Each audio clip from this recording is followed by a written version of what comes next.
ये लोग बहुत सारी लड़कियों के साथ ऐसा ही करते हैं जो कि अपने आप को हिंदू बताते हैं। वो और उसका भाई दोनों का काम यही है। लव जिहाद से हिला बस्ती जिला। का डर दिखाता है जिससे लड़कियां मान जाती हैं और उनके साथ वो लोग बहुत गलत करते हैं, दुष्कर्म करते हैं और उनको बाहर देशों में बेचते भी हैं, उनसे देह व्यापार कराते हैं। वो हिंदू लड़कियों को शिकार बनाता है। कम से कम 200-300 प्लस लड़कियां, हिंदू लड़कियां उसके शिकार हो चुकी हैं। मैं भी उनमें से एक थी और कई लड़कियों को उसने बेच दिया, उनका पता भी नहीं है कि वो कहाँ गई। बहुत बड़ा रैकेट है। बस्ती के अजफरुल हक उर्फ प्रिंस का खौफनाक कांड। वो अजफरुल हक से प्रिंस बना, हाथों में कलावा बांधा, प्रेम का जाल बिछाया और अब तक लगभग 100 से ज्यादा लड़कियों को शिकार बना चुका है। जेल से छूटने पर वो साथियों के साथ केक काटकर सेलिब्रेट करता है, सड़कों पर गाड़ियों का जुलूस निकाल हुड़दंग मचाता है, दबदबा दिखाता है। आरोपी के कुछ ऐसे कई वीडियोस वायरल हुए जिसे देखकर आपका माथा घूम जाएगा। क्या है ये वीडियोस, ये आपको दिखाएंगे, सच्चाई बताएंगे, लेकिन पहले पीड़िता के आरोपों को जान लीजिए। जानिए कि कैसे इस रैकेट का खुलासा हुआ। उत्तर प्रदेश के बस्ती जिले में लव जिहाद से जुड़ा एक बड़े रैकेट का खुलासा किया गया। आरोप है कि मुख्य आरोपी अजफरुल हक उर्फ प्रिंस और उसके गैंग ने 100 से ज्यादा लड़कियों को प्रेम के जाल में फंसाया। आरोपी खुद को हिंदू बताकर, हाथों में कलावा पहनकर, शादी या नौकरी का झांसा देकर भरोसा जीतता था। बाद में आपत्तिजनक वीडियो बनाकर पीड़िताओं को ब्लैकमेल किया करता था और आरोप के मुताबिक कई लड़कियों को देह व्यापार में धकेला गया। पीड़िताओं को नेपाल सहित देश के अलग अलग राज्यों में भेजे जाने का भी आरोप है। विरोध करने पर परिवार को प्रताड़ित करना, अपहरण की धमकी देना। ये लोग बहुत सारी लड़कियों के साथ ऐसा ही करते हैं जो कि अपने आप को हिंदू बताते हैं। वो और उसका भाई दोनों का काम यही है। लोग का ऐसा एक गिरोह है जो हिंदू लड़कियों को फंसाते हैं मिलके और उनसे देह व्यापार करवाते हैं और इनका जो है बहुत आतंकवादी गिरोह से भी इनका संबंध है। ये अजफरुल हक उर्फ प्रिंस, उसके फादर मजहर आजाद, नवीना खातून और समा खान, ये सब मिलके इन लोग का एक सेक्स रैकेट भी चलता है जो उसकी बहन मिसबा उस्मानी और राना उस्मानी, जिसका नाम बेटू है, और नवीना खातून और आसमा खान और शमीमा बानो, ये सब मिलके जो है एक सेक्स रैकेट चलाते हैं। उसका डर दिखाता है जिससे लड़कियां मान जाती हैं और उनके साथ वो लोग बहुत गलत करते हैं, दुष्कर्म करते हैं और उनको बाहर देशों में बेचते भी हैं, उनसे देह व्यापार कराते हैं। मेरे साथ पूरा प्रयास किया गया था लेकिन मैं किसी भी तरीके से वहां से निकल गई। 2-3 साल तक उसने ऐसा किया। मैंने FIR कई बार करवाया लेकिन मेरा जो है FIR हल्की धाराओं में जो है उन लोगों ने कर दिया। कहा कि ऐसा कुछ होता नहीं, आप फंस जाओगी, उल्टा मुझे ही समझाते थे। तो इसलिए मैंने कई बार जाके वहाँ पे अपनी पूरी बात बताई है, जो कि मेरा 354 वगैरह में मेरा दर्ज कर दिए हैं।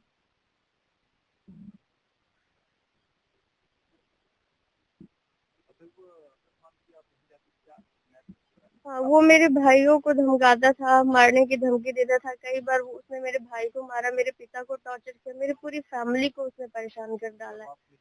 नहीं जाते थे तो वो मेरे घर पे फोन करता था, मेरे भाई को स्कूल पे जाके वहाँ पे मार मार के मुझे वीडियो बना के भेजता था, किडनैपिंग करता था। तो मैं डर की वजह से वहाँ, हाँ जी जी, तो फिर मैं डर की वजह से मैं जाती थी। कम से कम 200-300 प्लस लड़कियां, हिंदू लड़कियां उसके शिकार हो चुकी है। मैं भी उनमें से एक थी। पीड़िता बस्ती के एक निजी अस्पताल में काम करती है। आरोप है कि अजफरुल हक ने अपना नाम प्रिंस बताया। उसने हाथ में कलावा पहना था और दूसरे अस्पताल में नौकरी दिलवाने के बहाने बातचीत शुरू की गई, प्रेम का जाल बिछाया गया और फिर शारीरिक से लेकर मानसिक शोषण किया गया। पीड़िता ने दावा किया कि आरोपी और उसके भाई हिंदू बनकर लगभग 300 से ज्यादा लड़कियों को शिकार बना चुके हैं। उनका आपत्तिजनक वीडियो बना लेते हैं और उसके बाद देह व्यापार के लिए देश विदेश में बेच दिया करते थे। पुलिस की माने तो आरोपी हिस्ट्री शीटर है, लगभग 25,000 का इनामी। इस रैकेट में उसका पूरा परिवार शामिल है। इस मामले में पुलिस ने 8 आरोपियों के खिलाफ मुकदमा दर्ज कर मुख्य आरोपी को गिरफ्तार कर जेल भेज दिया और बाकी आरोपियों की तलाश लगातार जारी है। एक युवक जिसका नाम अफजरुल हक उर्फ प्रिंस है, ये पुलिस जनपद बस्ती थाना कोतवाली में पंजीकृत अभियोग में वांछित चल रहा था। 25,000 रुपए का उस पर इनाम था। इसको गिरफ्तारी के लिए गठित टीम द्वारा बांद्रा मुंबई इलाके से गिरफ्तार किया गया, जहाँ से नियमानुसार इसका न्यायालय से ट्रांजिट रिमांड प्राप्त किया गया। आज उसे बस्ती न्यायालय में पेश किया जा रहा है, जहाँ से नियमानुसार रिमांड याचना की जाएगी। इस घटना के बाद हिंदू संगठनों में आक्रोश नजर आ रहा है। दावा किया जा रहा है कि अगर गहनता से जांच हो तो इतना बड़ा रैकेट है कि सिर्फ बस्ती नहीं बल्कि पूरा देश हिल जाएगा। देखिए, खौफ लड़कियों में नहीं है, खौफ लड़की के परिजनों में है, खौफ पूरे जिले के लोगों में, चाहे वो हिंदू हो चाहे वो मुसलमान हो। इसने किसी को छोड़ा नहीं, जिसको मारा नहीं है। इनका लव जिहाद का बहुत बड़ा ट्रेंड है, जिसमें इसका पूरा परिवार शामिल है। एक समीमा बानो करके एक महिला है जो इसकी जो है मुख्य षड्यंत्र करता है। किसी विद्यालय में प्रिंसिपल वगैरह है, वहां से भी लड़कियों को गुमराह करके लोग लाते हैं। और मैं तो सरकार से मांग करूंगा कि इसमें किसी स्वतंत्र जांच एजेंसी से इसकी जो है इसका जो नेटवर्क है, इसके जो लोग हैं, पूरी स्वतंत्रता से जांच कराई जाए। बहुत बड़े चक्रव्यूह का पर्दाफाश होगा। तो बस्ती में लव जिहाद का ये मामला जिसने चारों तरफ सनसनी फैला दी। इतना बड़ा रैकेट जिसके आरोप के मुताबिक लगभग 300 से ज्यादा लड़कियों को अब तक शिकार बनाया गया। पीड़िता की माने तो कई लड़कियों को तो ऐसी जगह बेचा गया, ऐसी जगह गायब किया गया कि अब तक उनका कोई नामो निशान ही मौजूद नहीं बचा। पीड़िता का ये भी आरोप है कि मुख्य आरोपी का आतंकवादी संगठनों से कनेक्शन है।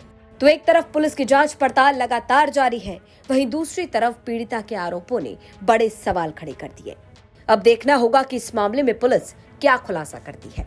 और सवाल ये कि इतना बड़ा नेटवर्क, इतनी बड़ी संख्या में लड़कियों को शिकार बनाया गया, अब तक ये आरोपी कहां छुपे थे, किनकी पनाह में ये पूरा रैकेट चल रहा था। बस्ती से आशीष श्रीवास्तव की रिपोर्ट, यूपी तक। आपके संबंध मीट व्यापारियों से हैं, बीफ व्यापारियों से हैं, जो भैंस का बकरे का व्यापार करते हैं। आप उनके साथ अल्दुआ कंपनी में डायरेक्टर रह चुके हैं। और आप हिंदुओं की बात कर लें, आप शाहरुख खान को गद्दार कर लें, लेकिन आपके संबंध देखिए मेरी जानकारी में कुरैशी जैसे मेरी पूरी जानकारी में है। पहले तो मैं आपको एक बात बताऊं कि ये अब तो अखिलेश के चेले चपाटे इसे उठा रहे हैं। ये 2013 में आजम खान और शिवपाल जी ने प्रेस की थी और प्रेस करके मुझ पर आरोप लगाया था, यही सेम 100% यही सेम कि ये अल्दुआ कंपनी संगी सोम की है। हमने तब चैलेंज किया था मीडिया के सामने कि अगर आजम खान हमें इसमें हमारा जरा सी भी संलिप्तता किसी मीट फैक्ट्री या मीट वाले से दिखा दें तो हम राजनीति छोड़ देंगे, देश छोड़ देंगे, नहीं तो आजम खान को छोड़नी पड़ेगी। आप लगाइए कि उस टाइम मेरठ के जो कमिश्नर थे उन्होंने इसकी जांच की। ये 2005 या 6 में हमने एक जमीन खरीदी, 7-8 महीने हमारे पास वो जमीन रही, हमने बेच दी। आज इस बात को मेरे ख्याल से 20 साल हो गए। 20 साल पहले हमने जमीन खरीदी और जमीन बेच दी। वो अल्दुआ कंपनी एक थी, उसके नाम थी, वो कोई मीट फैक्ट्री नहीं थी, एक कंपनी थी। और वो कंपनी चिप्स बना, उसमें 150 ऐसे काम थे जो वो करेगी, ऐसा उसमें लिखा हुआ था। उसमें मीट पैकिंग का और उसका था। लेकिन किसी कंपनी की जमीन खरीदना और उसे बेच देना, और जब 2000 में हमने प्रेस के सामने वो बेचने के भी कागज दिए और खरीदने के भी दिए, तो मीडिया ने के सामने आकर आजम खान कोई जवाब नहीं दे पाए, सरकार कोई जवाब नहीं, सपा की सरकार थी, कोई जवाब नहीं दे पाए। लेकिन आज अखिलेश यादव अब चेले चपाटों से उसे उठवाते रहे अपने से, तो केवल ये तो हिंदू की बात करने वालों को, लोगों को बदनाम करने वाली बात। के तौर पर आपका नाम, हमने बताया ना कि कंपनी में 2005 में जमीन खरीदी, उसी कंपनी के नाम वो जमीन थी, और 2006 में बेच दी। तो आप डायरेक्टर बन भी गए।